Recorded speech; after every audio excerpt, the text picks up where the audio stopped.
What's up, guys? Welcome back to another video. If you don't know me, my name is Alex. I taught myself Spanish from home. Took me a while, but now I'm sharing my lessons on this channel to help you get there quicker. Today's lesson is what is the best thing for a beginner to do to make strides in their Spanish. So I'll tell you what the method is, I'll tell you why it works so that you actually apply it, and then we'll go through some examples together. So first, what is the method? The method is to practice the most common verbs. Probably already heard that before, but the reason why this is so powerful, and by the way, these are some of the most common verbs here. The reason why this is so powerful is because a lot of these verbs, first of all, they're used extremely often, so it'll unlock a lot of conversational ability. But the second thing is a lot of these verbs are irregular, right? So there's either one conjugation or almost all the conjugations of that verb are irregular. And so it's worth studying them in depth.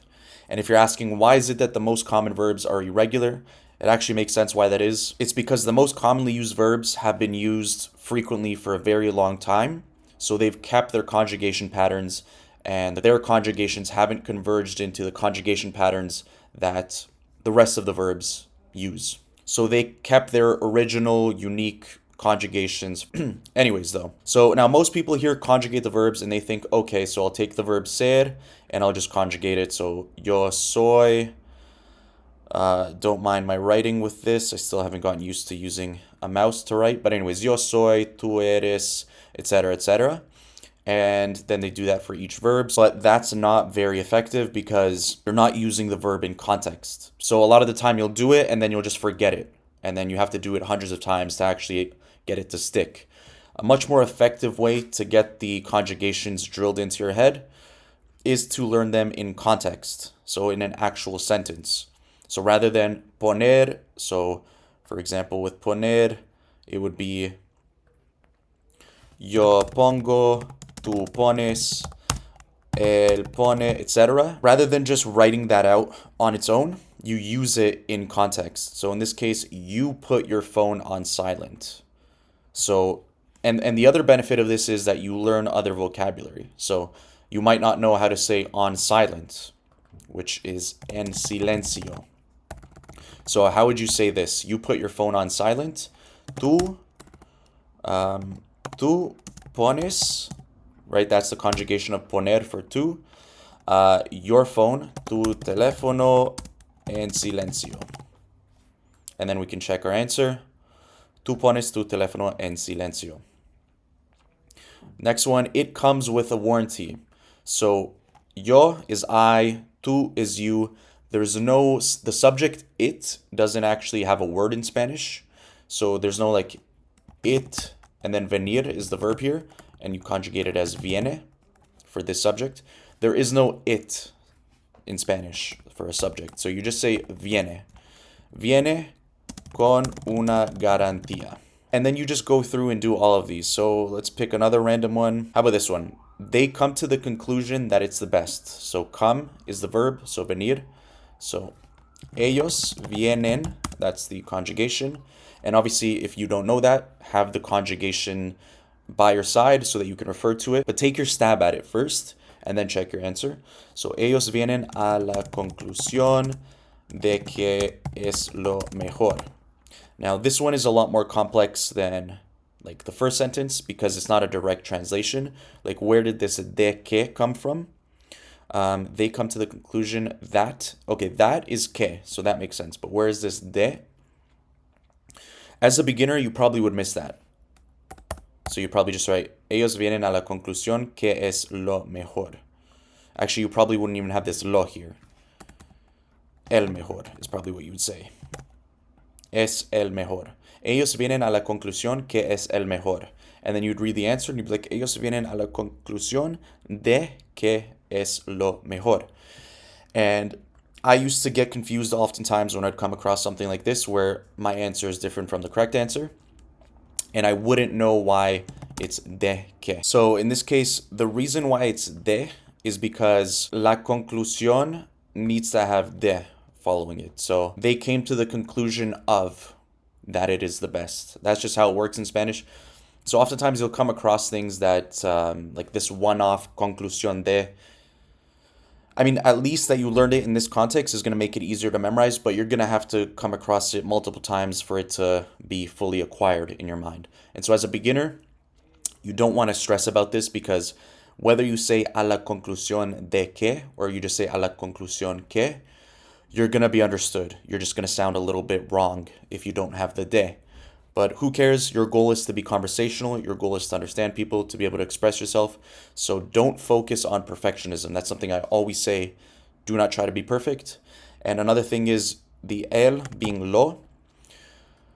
That's one of those concepts. Lo is a whole can of worms that I'm not going to open in this video. But when you identify something you don't know, just take note of it and let yourself not know it. You're not going to find all the answers in your first week or first month or first few months of learning Spanish. It's going to take a while.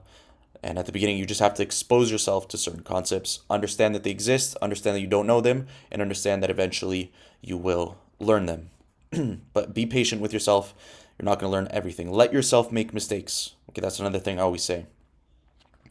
Okay, in this case, they say they will arrive late. So that's the verb decir. So ellos, and by the way, in Spanish, you don't need to have the subject, so you can just say dicen. That's how you conjugate decir for ellos. Dicen, so I'll answer it the way you would maybe answer it as a beginner. Dicen they will arrive. So arrive is llegar. They will arrive is the future tense, so llegarán. So dicen llegarán tarde. Now that's not the correct way to say it. The correct way to say it is ellos dicen que van a llegar tarde. So the dicen makes sense. Ellos dicen, they say. They will. Where is this que coming from? This that. So in English, we don't always. You could say they say that they will arrive late. You could say that, but we oftentimes just omit the that. But in Spanish, that connecting word, que, that, is always there. It's very common. It's probably the most common word in Spanish. Is que. Ellos dicen que van a llegar tarde. So that's just something you have to get used to. So what I did to get used to that is I would say that in Spanish sentences, in English sentences, so that I knew when to say it in Spanish. So I started saying, they say that they will arrive late.